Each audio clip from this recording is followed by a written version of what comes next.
más, pues yo le voy dando por interno. Ok, listo. Entonces, fíjense que en el examen, échenle una leída rápida a los datos del examen, familiarícense, tómense 1 o 2 minutos para leer y comenzamos a resolver los ejercicios. Traten de leer los datos con mucha calma.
Digamos que ya hicimos una lectura rápida de los datos.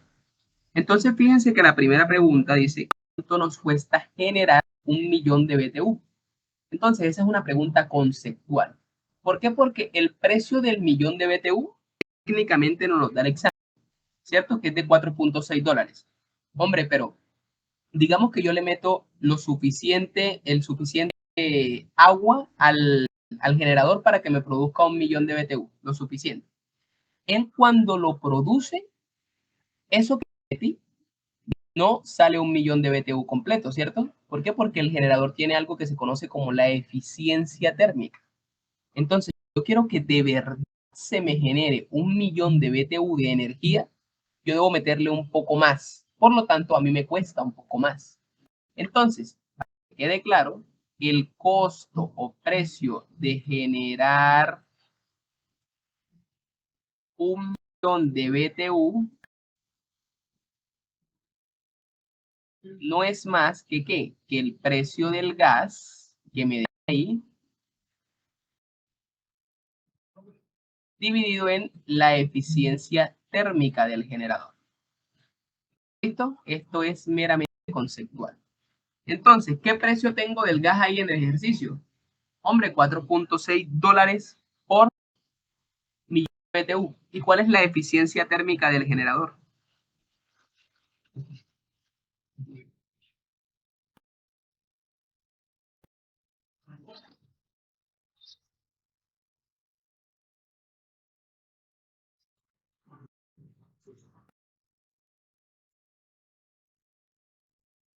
El 85%, ¿cierto? En ese orden de ideas, ¿cuánto me daría entonces el costo de generar 1 millón de BTU?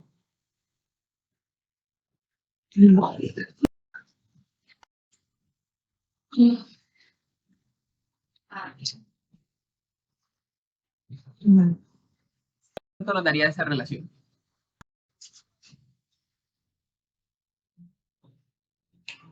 Dices que es el precio. Sí, el precio del gas original.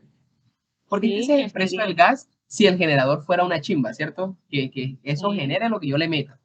Pero como el generador tiene una eficiencia térmica, así yo le meta lo necesario para que él me dé 1 millón de BTU, él me va a dar menos, porque su eficiencia térmica no lo deja dármelo completo.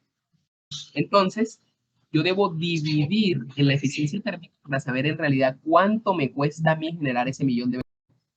¿Ok?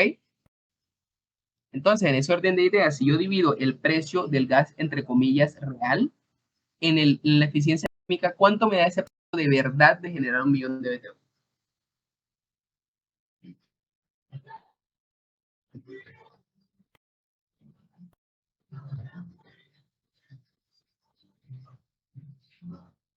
Yo lo que no entiendo es el tema del precio. El precio sería el de la ganancia neta. No. Acuérdate que estamos hablando del precio del gas. Ok, Fíjate que el precio entonces del gas sería el precio del gas de alimento al generador, ¿no? va 4.6, Ok. ¿cierto?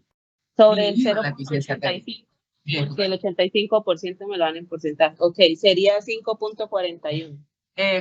Este sería lo que me costaría a mí, 5.31 dólares por millón de BTU. Lo que a mí en realidad me cuesta generar 1 millón de BTU. ¿Queda claro ese primer inciso? Si lo notan, a nivel cálculos, mayor cómputo, ¿no? Una división. Pero a nivel de concepto, tenerlo claro es lo importante. Sí. Vamos con el segundo. En la segunda. Hola, ¿cómo están? Hola, Paula, ¿todo bien? Sí, súper. Una pregunta. Dime. Eh, el inciso 1 es muy largo. No, es esa. O sea, acabas de decir que claro, ¿cuál sería? ¿Dijiste algo más, Paula? El concepto que tú dices que se debe tener claro, ¿cuál sería? Que el costo de generar 1 millón de BTU es dividir el precio del gas de alimento que te den en la eficiencia. ¿Listo?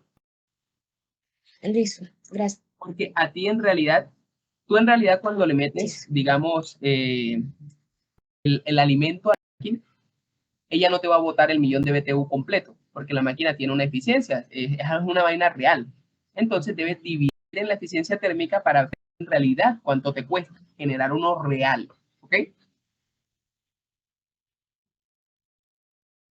Okay. Una pregunta más a manera de concepto con el tema de unidades. Si el precio del gas de alimento me lo dieran en BTU, yo lo que tendría que hacer conversión sería primero hacer esa conversión y luego sí hacer esta operación que nos indicaste, ¿cierto?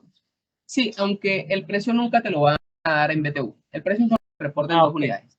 En dólares por millón de BTU o en dólares por kilopie cúbico. ¿Listo? Entonces ahí sí viene la pregunta. Si me lo dan en kilopie cúbico, ¿qué hago? Pues lo pasas a millón de BTU. ¿Cómo haces eso? Con el poder calorífico? ¿Listo?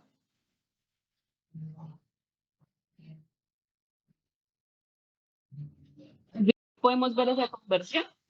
Claro, hagámosla de una vez. Por ejemplo, que el precio fuera 4.6, pero dólares por kilopie cúbico. Y me dicen, hombre, ¿cuánto en realidad me cuesta generar 1 millón de BTU? Entonces yo digo, listo, lo tengo en dólares por pie cúbico. Lo primero que hago es decir, un kilopie cúbico son 10 cúbicos, ¿cierto? Y luego digo, vamos a buscar el poder calorífico de este gas. ¿Cuánto es? Leamos los datos del exercise.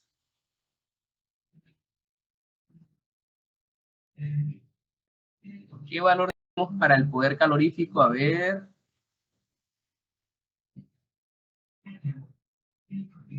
1150, ¿cierto? Quiere decir que 1000, quiere decir 1150 BTU de energía se liberan cuando utilizo un gas. Lo coloqué en este orden para que pie cúbico se elimine con pie cúbico. Y lo único que tengo que hacer ahora realmente es decir 1 por 10 a la 6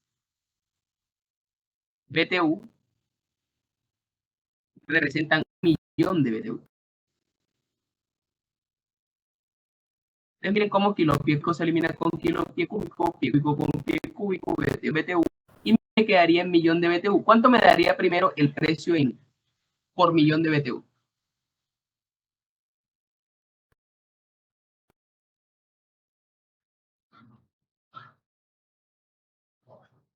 Me daría aproximadamente 4.3, ¿cierto?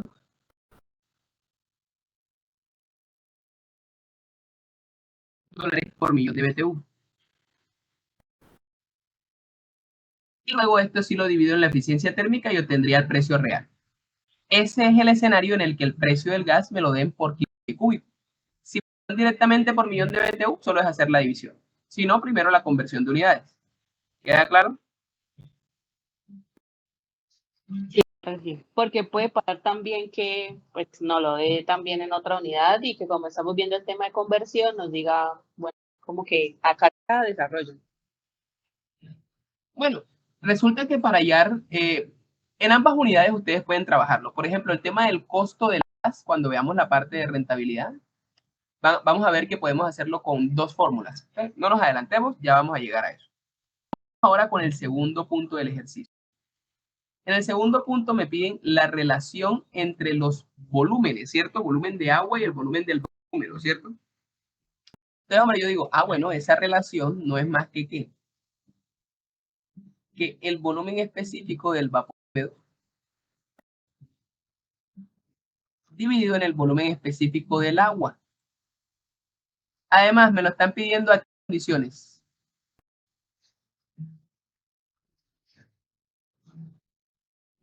Condiciones de yacimiento, ¿cierto?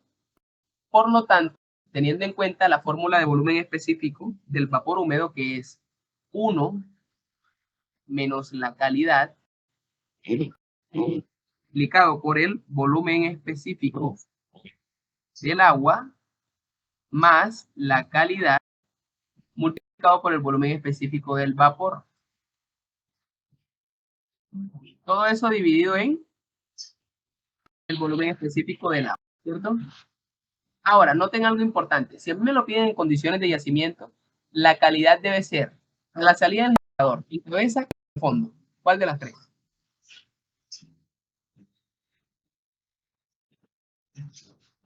Hasta pide yacimiento, ¿no? Entonces sería en fondo. Exactamente, ¿cierto? O sea, no hay lugar a la duda. En fondo de pozo. No. Entonces, noten que estas propiedades, que son el volumen específico del agua y el del vapor, tengo que leerlas con las tablas de vapor. ¿Todos tienen las tablas de vapor a la mano?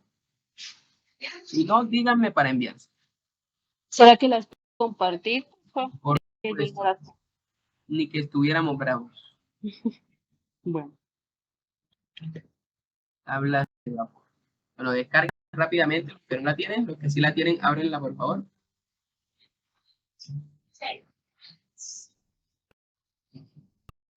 Listo. Listo, entonces. Estas tablas son bastante intuitivas. Noten que ahí están viendo la tabla, ¿cierto? Sí, sí, señor. Noten que tenemos una primera columna que es la presión. Esa es la presión de inyección o presión de operación de mi ejercicio.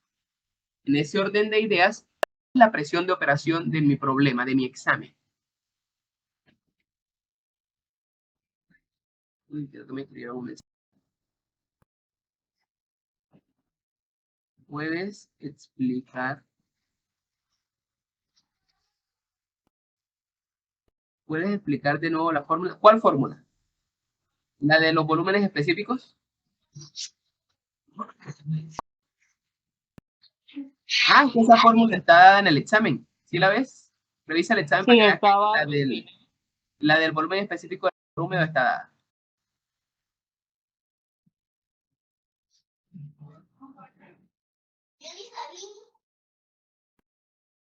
Y la relación es S entre el del agua, porque dice relación del volumen de vapor húmedo, bueno, ahí dice húmedo, pero es húmedo, con el agua. Es por eso divides la de vapor húmedo, el volumen específico, entre el volumen específico del agua. ¿Listo? Ahora. Perdóname, Giovanni, lo mismo haríamos en cabeza. ¿Cómo? Lo mismo haríamos en cabeza. La Bien. calidad sería en cabeza, ¿cierto? Perfecto, muchas gracias. Listo. Ahora sí, Sebastián.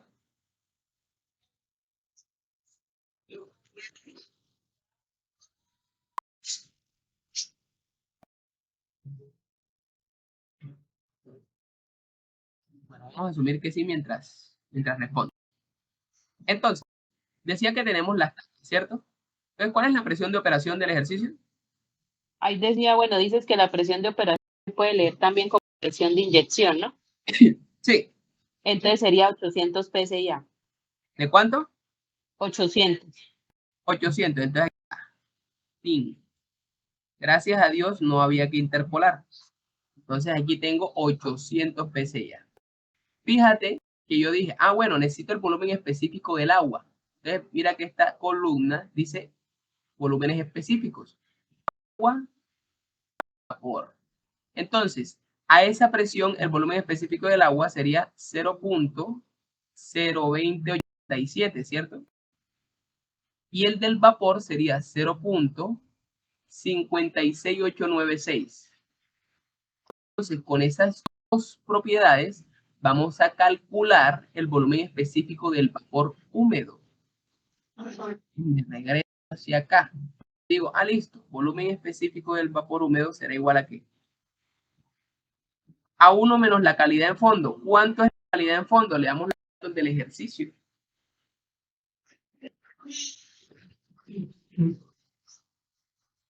La calidad de fondo 69.3%. Correcto, se utiliza como fracción, es decir, 0.693. ¿Listo? Pues ya tengo la calidad en fondo, sigo reemplazando, ya vimos que el volumen específico del agua a esa presión de inyección es de 0.02087. Más la calidad en fondo nuevamente, que es 0.693, multiplicada por el volumen específico del vapor, que es de 0.56893. ¿Cuánto es el volumen específico del vapor húmedo?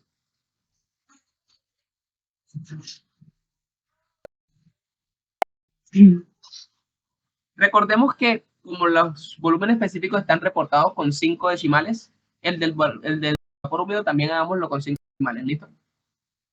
Entonces daría 0. ¿Qué?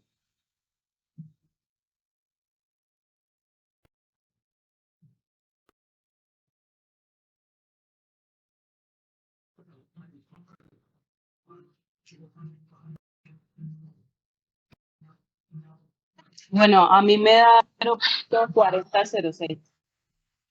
Esto, 0.40. 065, ¿no? Porque dices que con 5. Te da 0.65. O sea, da 0.400654, digamos, el número Me completo. da 69. Es que debe dar 69, exacto. 69 y luego otro número que aproxima el 9 a 70. Sí, Revisa ahí, por favor. Bueno, ya miro. Son pies cúbicos. Es como si fuera una densidad al revés. ¿Todos les da esto? Revisen, por favor. Chequen rápidamente. Y es por los decimales. Ok, perfecto. Listo, en ese orden de ideas, simplemente me quedaría reemplazar y la relación me daría ¿qué? Como las unidades son las mismas, simplemente pongo 0.40, 0.70, dividido en 0, y pongo la del agua, que será 0.02, 0.87. Esto me daría relación.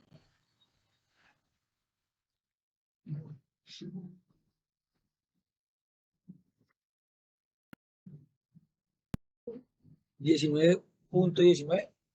19.2 aproximadamente, ¿cierto? Y queda 19.98. ¿Queda claro? Esto es normal que ocurra, que el volumen específico del vapor húmedo sea unas 20 veces el volumen específico del agua. ¿Listo? Entonces, para que lo tengan como referencia, ¿vale? ¿Quedó claro ese inciso? Sí, sí, señor. Perfecto. Vamos al que, digamos, puede ser uno de los puntos más retadores del examen, que es el tema del factor de recobro. Entonces, vamos a ver, dejemos de compartir aquí el PDF y vamos a compartir la imagen. Todos están viendo la imagen, ¿cierto? Sí, sí, la estamos proyectando la gráfica, ¿no? La gráfica, correcto. Entonces, fíjense Los que... chicos que están pensando, Giovanni está ahora en el Meet, está viendo la imagen. Exacto. Entonces, bueno, asumamos que ya todos están ahí. Fíjense que debemos hacer con esa gráfica para hallar el factor de recobro es hallar primero el NP, es decir, el petróleo producido, debajo de la curva. Esta parte, la curva. Toda esta área debajo de la curva que sería el petróleo producido. Entonces, ¿cómo se hace? Si tuviéramos la función que describe esa curva, podríamos hacer una integral. Ahora, obviamente no la tenemos. Y Samuel no nos va a dar. ¿Qué nos dice él? Hombre, cree rectángulos a su criterio, donde defina ciertas alturas y ciertas bases, y luego halle las áreas de esos rectángulos y súmelas. Ahora, los rectángulos no se crean a diestra y siniestra como se me dé la gana, no. Se crean de modo que, por ejemplo, en este primer rectangulito que ven aquí, que llega hasta esta altura, esto que estoy teniendo en cuenta por encima de la gráfica, si ven, que está por encima este como triangulito acá, sea más o menos de la misma área que esto que no estoy teniendo en cuenta por debajo de la gráfica. La idea es que se compensen ellos de modo que aproximadamente tenga el área de esa sección completa. ¿Eso sí es claro? Sí, con el fin de que no haya pérdidas, ¿no? Que se maneje una proporcionalidad. Exactamente. Fíjense que ustedes podrán decir, hombre, Giovanni, aquí, listo, se parecen, aquí estos se parecen, pero por ejemplo, acá la cagaste, Giovanni. Y sí, ahí la cagué. Miren que este pedacito se ve mucho más pequeño que este. Ahora, recuerden que uno en el examen está medio nerviosito, que tal, que no sé qué, entonces por ahí de pronto no lo vi. Pero la idea es que esto que se llama subestima sea lo mismo que esto que se sobreestima. ¿Listo? Entonces, seguramente me preguntarán, ¿cómo definiste el ancho de los rectángulos? Porque las alturas ya sabemos que es que más o menos esto sea igual a esto. Pero ¿cómo defines el ancho? Yo la verdad en el examen dije, bueno, este es el punto. Luego sigue este, ta. Yo vi que los puntos estaban horizontalmente espaciados la misma distancia, más o menos. Miren que este es el 2 y este está como en 2.3. Este es el 3 y este estaba como en 3.3 aproximadamente. 4, 4.3, 5, aquí en la línea del 5 y este estaba como en 5.3 y así se cumplía lo mismo con todos. Entonces yo dije, si comienzo en este primer punto y trazo un ángulo cuya base llega hasta este segundo punto, entonces el ancho sería 1 aproximadamente y sería más fácil hacerlo para todos. ¿Eso quedó claro? Pero entonces, digamos, en el caso, él esos punticos, es que él nos puso un ejercicio parecido y nos dijo quiz, y después dijo que no, y nos puso solo la gráfica y nos puso a fraccionarlo. Pero esos punticos azules él no los daba. No los da, ahí sí ustedes pueden definirlo a su criterio. Igual recuerda que uno puede crear el rectángulo, lo único importante es que lo que se estime sea igual que lo que se subestime. Ahora, alguien podrá decir, hombre, yo creo un solo triángulo, un solo rectángulo, perdón, y digo, bueno, lo que por ejemplo de más aquí sea lo que aquí, no sé qué tal, ¿cierto? Pero entre más discreticen, que fue lo que yo hice, mira que me salieron 1, 2, 3, 4, 5, 7, 8, entre más se discretice, se disminuye el error, ¿cierto? Sí, sí, el ejercicio fue parecido. Unos tenían 10 rectángulos, otros tenían 15, otros tenían 20 y a medida que tenía más cerca estaba el dato que él tenía. Exacto. Ahora, sin embargo, yo en el examen sí les recomiendo que más de 10 rectángulos no hagan. A menos de que sean demasiados meses, pero recordemos que el máximo pueden ser, ¿qué? Hasta 11. Sí, no va a haber 12 porque sería el 0 del otro año. Entonces, máximo hagan 10, o sea, no se pasen tampoco porque recuerden que el tiempo a veces no apremia. Tomo, uno en el examen debe ir sin prisa, pero sin pausa tampoco. Entonces, en ese orden de ideas, por ejemplo, yo puse mi rectángulo aquí, comencé acá y terminaba aquí. Y el alto lo definí ahí. Ahora, algo muy importante es que casi siempre cuando en esta tabla, la tasa de producción de aceite está en barriles, pero por día. Y el tiempo está en meses. Entonces, cuando ustedes hayan el área del rectángulo, te dicen, ah, bueno, multiplica la altura por la base, pero resulta que las unidades no se eliminan. Entonces el tiempo hay que pasarlo a días. ¿Cómo se hace eso? Multiplicando por 30. Entonces, como quien dice, el área de mi rectángulo será altura por base por 30, ¿cierto? ¿Queda eso? Sí. Perfecto. Entonces, en ese orden de ideas, vamos entre todos, pero sin decirle a nadie, cómo haríamos la sumatoria. Por ejemplo, yo voy a decir aquí la altura que yo puse, la que yo leo, pero ustedes ninguno me diga la altura que y cada uno haga la sumatoria para ver al final si les da correcto o no. Miren, no tengan miedo de equivocarse porque la idea es que la caigan aquí y no en el examen. Entonces, vamos a hacer el ejercicio.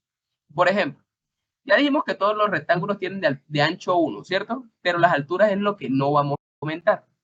Entonces, yo, por ejemplo, aquí de altura, yo leo unos 32, más o menos. Cada uno va a leer y ya sabe que el área de este rectángulo será 32, por ejemplo, por 1 por 30. Y vamos a hacer así para todos. El primero, fin. Me avisan cuando todos ya lo hayan hecho ese cálculo. Vale. Listo.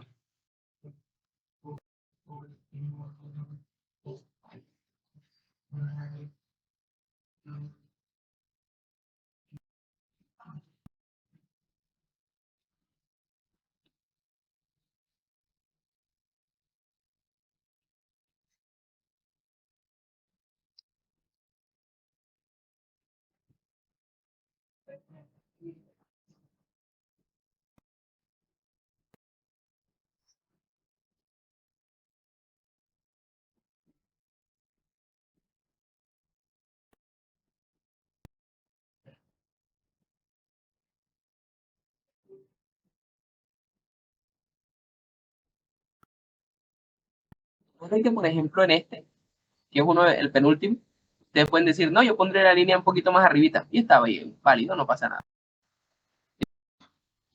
Vale, listo.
A mí me da 20.640.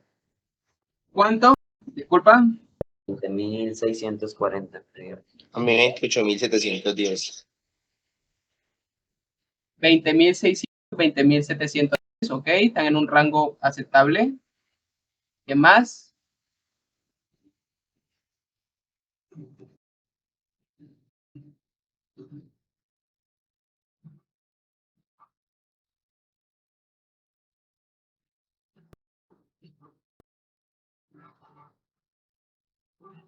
Espera, ¿cuánto le dio al primero que dijo?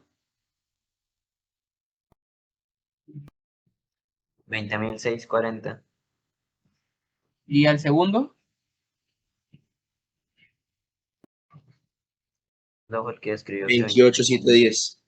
Te dio muy bajito a ti al primero. 20.000 es muy bajito. Sí, a mí me 28.380, exactamente.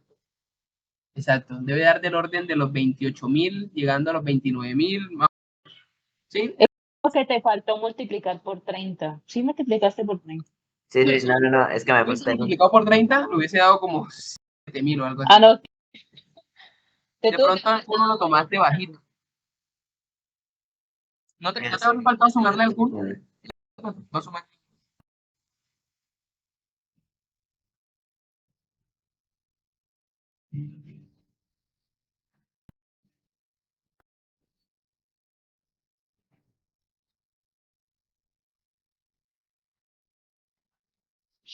Estamos hallando es El petróleo Ok. total. Sí, es que él en el quiz nos pidió P, N incremental y el N diferencial. Exacto. Sí, son 3 NP totalmente diferentes y cada uno tiene su punto de brillar. ¿A qué voy? Por ejemplo, vamos aquí, otra vez volví un momentico a la pizarra, tercera página. Entonces, el NP, voy a colocar el que me dio a mí ese día en el examen. Sin embargo, no piensen que es el correcto. Ya sí me va a faltar. Me dio Sí, 28.300. ahí me dio 28.230, ¿listo? O para que tengan una referencia. STB. Es lo que conocemos como el NP y ya. El NP a secas. Sin embargo, a la hora de calcular el factor de recobro, necesitamos el NP, pero no el NP solito, sino el NP incremental. ¿Ok? Estas pizarras que solo, ya, solo Sí. me apareció dos. Sí, ya. Tenemos el NP, que fue el que calculamos. Es el que me dio a mí ese. Pero para el factor de recobro necesitamos el incremental. Hombre, ¿por qué? Porque es que los proyectos van con el incremental, ¿sí o no? Si no, no hubiese hecho nada.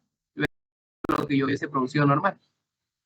Entonces, si voy a calcular el incremental, es simplemente normal restarle algo que conocemos como la conexión base. ¿Qué es lo que yo habría producido si no he hecho nada? Entonces va a ser NP sub. Entonces, vámonos de nuevo a la imagen. Rápidamente otra vez la imagen. Entonces, el NP base sería el área del rectángulo que se forma aquí abajo, ¿cierto? Hombre, ¿por qué a esa altura, Yoba? ¿Por qué no más arriba o más abajito? Porque es que esa era la tendencia que traía el pozo antes de él, ¿cierto? Entonces seguiría esa tendencia si yo no lo hubiese hecho nada. Esa sería lo que se conoce como la producción base. ¿Desde dónde la tengo en cuenta? Desde el momento en el que abrí el pozo de esa producción. Entonces, ¿cuál sería más o menos la altura de ese rectángulo? Quizás como 24, 25. 24, 25, alguno dirá 30 por ahí, uno dice, bueno, si no llevo gafas, de pronto le está bien. Entonces, 25, ¿y cuál es el ancho de ese rectángulo?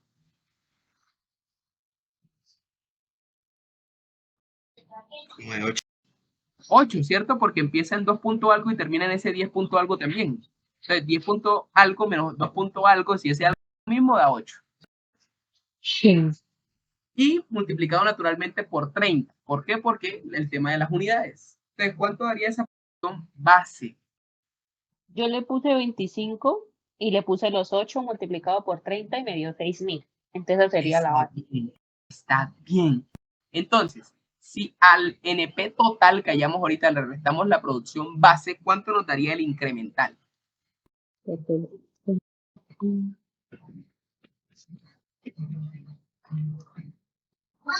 Bueno, por ejemplo, en mi caso sería más o menos 22.380.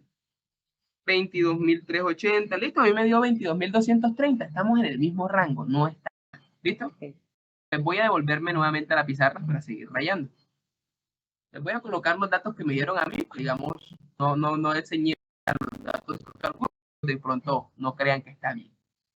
22.230 STB. El factor o sorpresa, luego hasta que no haya el original, ¿cierto?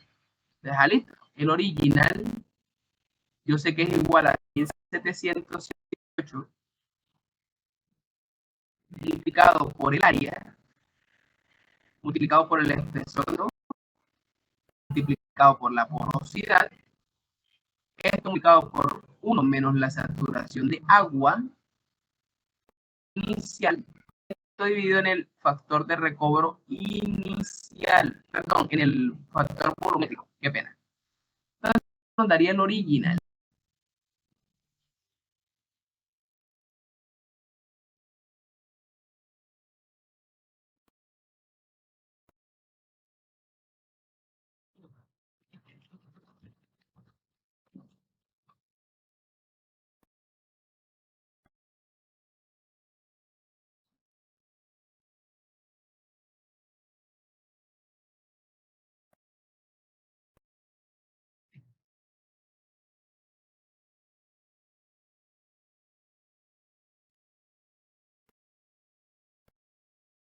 Entonces, solo para que estemos seguros todos, ¿cuánto es el área? 8 acá. Perfecto. ¿Cuánto es el espesor neto? El neto dice que es 185. 135, ¿cierto? Sí. ¿Cuánto es la porosity? Del 0.20. Muy bien. ¿Cuánto es el factor volumétrico inicial? El factor volumétrico inicial 0.04. ¿Y cuánto es la saturación de agua inicial? Saturación.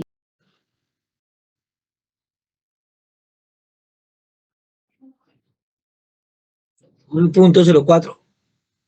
Es el factor volumétrico inicial. Listo. Bien. Ahora, la saturación de agua inicial, ¿cuánto sería? 0.7. No. No. Fíjate que ese ítem dice saturación de aceite inicial. Sí. Ese sería el SOR. No. Una cosa es sweet y otra cosa es SOR. Ahí es cuando uno dice, Dios mío, ¿por qué me has abandonado? Pero no, Pero entonces le puedo quitar. Ahí sería 1 menos el sol. no, tampoco uno menos el SOR.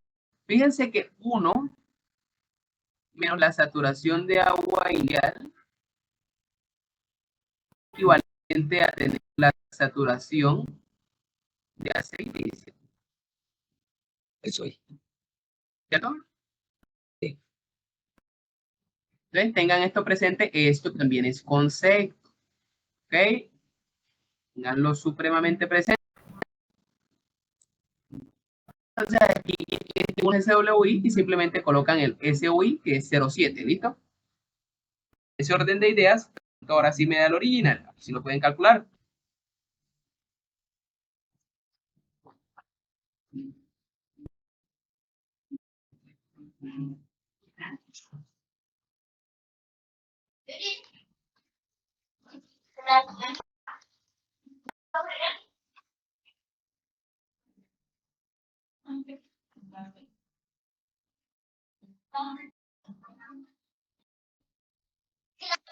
Para confirmar, 63. como para confirmar datos, la fracción quedaría 0.7 sobre 1.04. Así es. Ah, ok.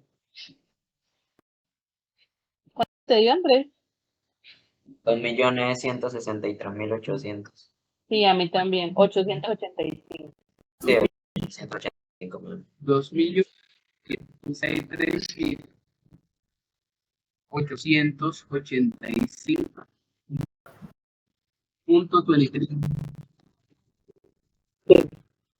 Esos son los barriles originales. En ese orden de ideas, si reemplazo el incremental, el original, y multiplico por 100%, ¿cuánto me da el factor de recobro?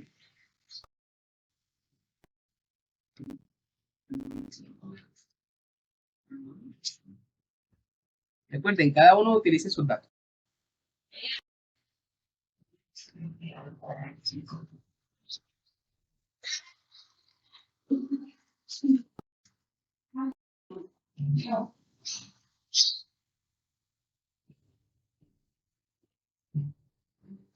Mira 1.027. Ok, podemos decir el siguiente que es 1.03, ¿cierto? Sí, sí, exacto. ¿Estamos todos de acuerdo?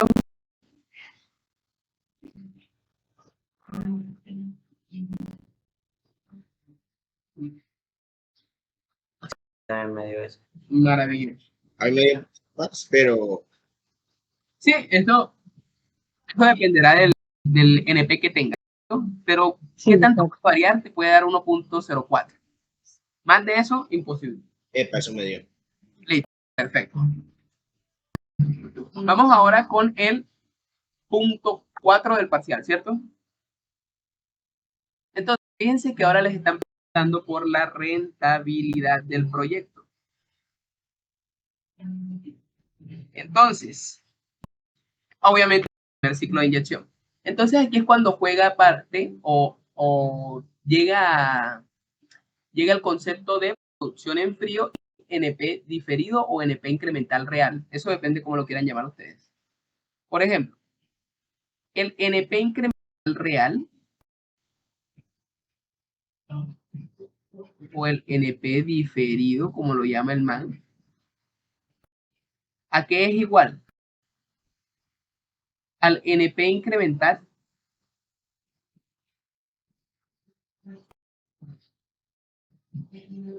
menos el NP frío.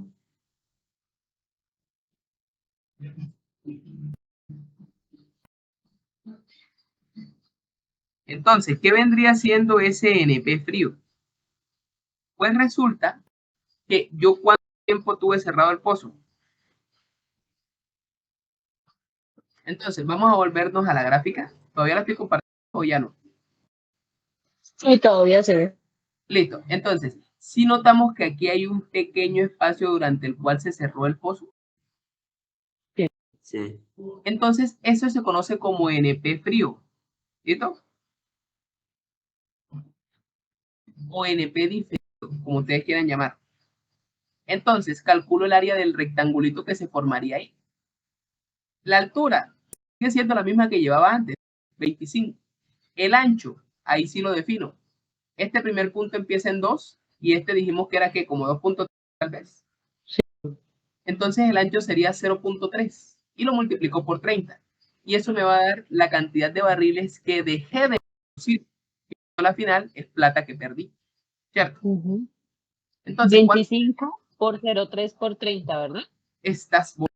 ¿Cuánto da eso? 225. 225. Entonces, si al incremental que ya calculé antes, le resto 225, ¿eso cuánto da?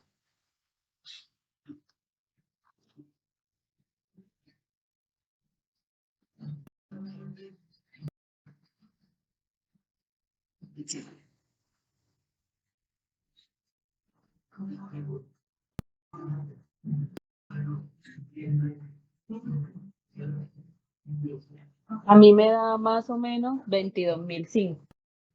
Ok, Sí, a mí también me da lo mismo.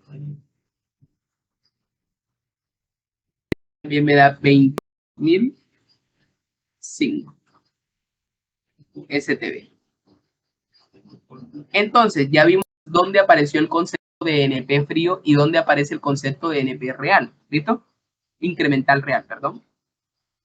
Entonces, Sí. con este incremental real, sí hallo los ingresos. Entonces, los ingresos serían igual a que al NP incremental real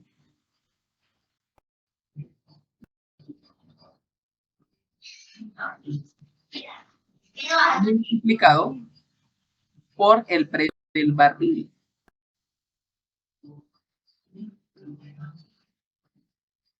¿Cómo estaba el barril en ese examen? ¿15? ¿14? Algo así. A ver. Ah, no, a $12. ¿Cierto? Sí, a 2. Entonces, multiplicamos por 12, esto sería los ingresos. Sería 264.060.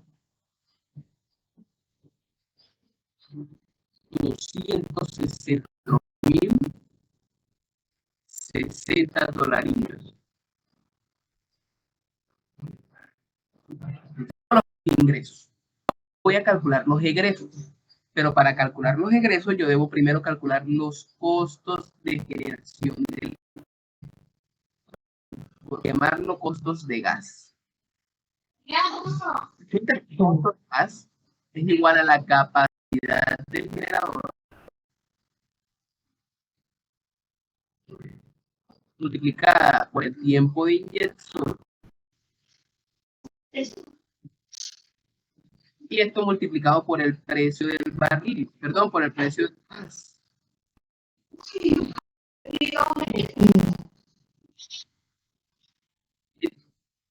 ¿Cuánto me daría esta relación? La capacidad del generador la tengo, es un dato que me da el examen. ¿Cuánto es?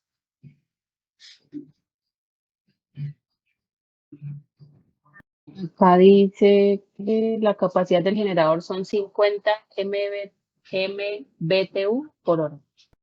50 millones de por hora. Ujú. Ahora, ¿el tiempo de inyección cuánto es? Dice tiempo de inyección es de 130 horas. Perfecto. Y ahora, el precio del gas es Dice, ya tengo. Precio del gas de alimento al generador, $4.6 por MBTU. listo. En ese orden de ideas, ¿cuánto me darían los costos de generación del vapor?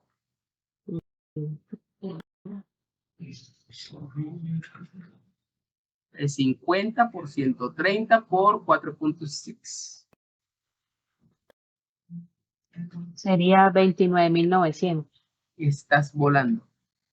29.900 dólares. Sin embargo, son los egresos, ¿cierto? No, Los egresos los voy a calcular. ¿Qué es la última de la antes de la que dice? ¿Qué dice ese ejemplo? el último inciso que pide No, es que antes de que digas determine y muestre lo que hay que calcular, hay algo que dice ahí muy importante. Porcentaje. dice porcentaje del gas de alimento en la generación de vapor. Es decir, que los costos del gas representan el 78% de los costos totales. Entonces, si yo quiero los egresos totales del primer ciclo, lo que hago es que divido los costos por porcentaje que eso representa. Esta ecuación es conceptual. Por favor, tenerla presente. Entonces, ¿cuánto me darían los egresos? Si yo divido los costos del gas, que me dieron 29.900, en 28, que es el porcentaje que ellos representan. 38.333. Exacto, 38.333.3. Por ejemplo, una pregunta, si, pues, no sé, si él me da, obviamente ya ahí él puede empezar a jugar el tema de los datos, se puede dar los egresos y me puede dar, no sé, el porcentaje y me pide que halle los costos del gas o qué cosas más pueden derivar de esa pregunta. Podría ser, él podría hacer algo así, pero más bien él te daría cantidad de egresos en un ciclo. Sí. Tú hallarías los costos del gas y te diría cuánto porcentaje representa. Eso lo veo lógico. Pero O sea así que él como me está dé. formulada la pregunta ahora mismo, creo que es el orden normal que él utilizaría. Ah, ok. Porque es como tiene más sentido, ¿no? Que él para qué te va a dar los egresos. Seguramente si vas a regar rentabilidad no necesitas los egresos, entonces te está dando algo ya que necesitas directamente. En cambio, dándote solo el porcentaje, tú tienes que hacer fuerza a hacer un cálculo. Ah, ok. ¿Qué es este caso, no? El caso Exacto. en el que él me. Ah, pero también puede pasar lo que tú dices, ¿no? Que me dé los egresos, me dé los costos y me pide hallar el porcentaje también. Bueno, los costos no te lo daría, ¿no? Te daría lo necesario para que hayas los costos. Ah, sí, claro, o sea, que yo los halle, llegue a los costos y halle los egresos y me pide el porcentaje entonces. Exactamente, ahí sí está como más Ah, lógico. sí. Listo. Es que siempre nos voltea las preguntas. Pues sí, que fíjate que no sé si han mirado el parcial del semestre pasado, no es tan complicado. O sea, yo lo vi venir y pensé que iba a ser más. Se nos tiró relativamente como para que lo pasara. Pero ojalá este semestre también lo tire trabajable, ¿sí me entiendes? O sea, uno no le pide que, vaya, que tire fácil, pero tampoco algo mortal. Listo. Entonces, la rentabilidad simplemente sería restar ingresos. ¿Cuánto se resta? En este caso.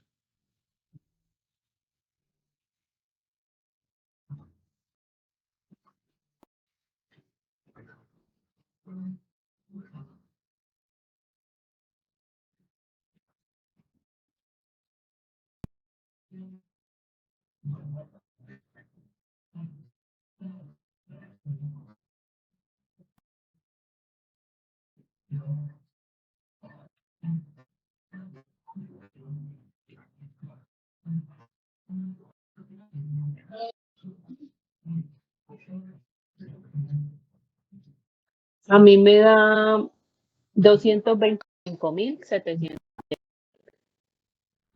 Ok, sí. Ya no hay necesidad de poner tanto decimal al último. Sí, Hay necesario más. Definitivamente una buena idea de este proyecto, ¿cierto? ¿Quedó claro el punto 3? Perdón, punto 1, 2, el punto 4. una pregunta. ¿Me puedes explicar, por favor, cómo es que establece la relación de rentabilidad? Comparas los gastos con la rentabilidad, ¿sí? Los ingresos menos los ingresos.